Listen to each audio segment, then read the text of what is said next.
Content creator Nuruzzaman কাফি তার নিজের বাড়িতে নিজেই আগুন লাগিয়েছে। অবশেষে প্রকাশ পেল তার সকল তথ্য।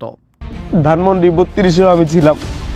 বিপ্লব ঘটাইয়া এই সরকারকে বসালাম। এই সরকার কি করলো, কি করতেছে এই সরকার? কন্টেন্ট ক্রিয়েটর নুরুজ্জামান কাফির বাড়িতে অগ্নিসংযোগ, প্রতিশোধ নাকি পূর্ব পরিকল্পিত নাটক?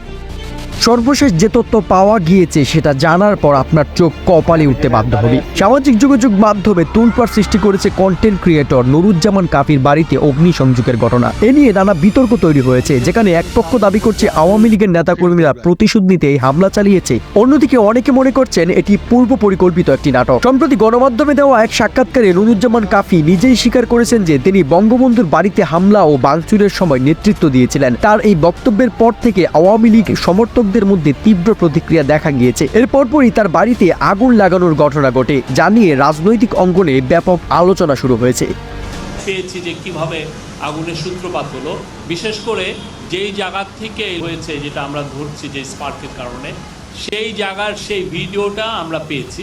সেটার একটা ভিডিও আমরা আশা করছি যে আমরা রিলিজ করতে পারবো। এবং অ্যাট দ্য সেম টাইম একটা কুকুর, আপনারা জানেন যে একটা কুকুর মারা গিয়েছে, হ্যাঁ, সেই কুকুরটা কিভাবে মারা গেল সেইটারও আমরা একটা ভিডিও পেয়েছি।